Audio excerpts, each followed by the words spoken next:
નમસ્કાર, શો ટાઈમમાં આપનું સ્વાગત છે। ભાવનગરના આંબાચોક વિસ્તારમાં જાહેરમાં મારામારી કરવા મામલે પોલીસે 5 શખ્સની ધરપકડ કરી કાયદેસર કાર્યવાહી હાથ ધરી છે।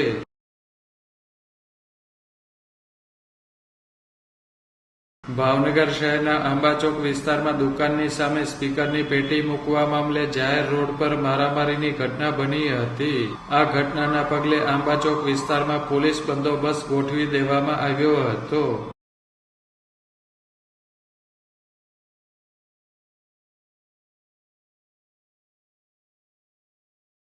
આ બનાવ અંગે ગંગાજળિયા પોલીસ સ્ટેશનના સબ ઇન્સ્પેક્ટર ફરિયાદી બન્યા હતા અને જાહેરમાં હુલ્લડ કરવા મામલે 7 શખ્સ વિરુદ્ધ ગુનો દાખલ કર્યો હતો।